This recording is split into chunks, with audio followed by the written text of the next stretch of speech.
You're looking at the iconic lighthouse in St. Joe, Michigan. People know this lighthouse all around the country. And when I was growing up, we used to jump off that lighthouse, believe it or not. I'm going to talk to you about it in your morning cup of inspiration. We were called the Lighthouse Leapers, and we would crawl up on the other side of the lighthouse. There was a stairway, kind of a staircase, and we'd get up on the roof and put our feet sideways and have to lean against the roof and go out onto the lake side, and we would jump off into the lake. Now we had to clear a good 6 to 8 feet of concrete to make it into the lake. It was very dangerous, but when you're young, you don't think of things like that.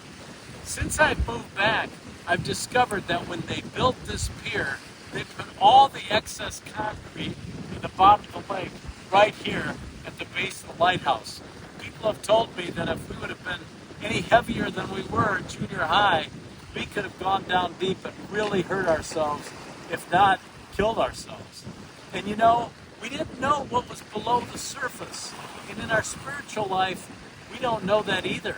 The Bible says in 1 Peter 5:8 that our adversary, the devil, prowls around like a roaring lion, seeking to devour who he will.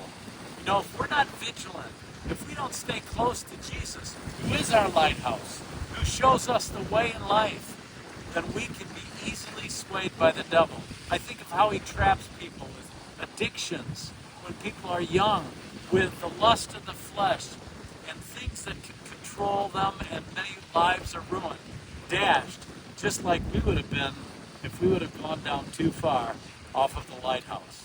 Remember, our lighthouse is Jesus, so stay close to him and don't go jumping off of lighthouses. And I'll talk to you soon for another morning cup of inspiration.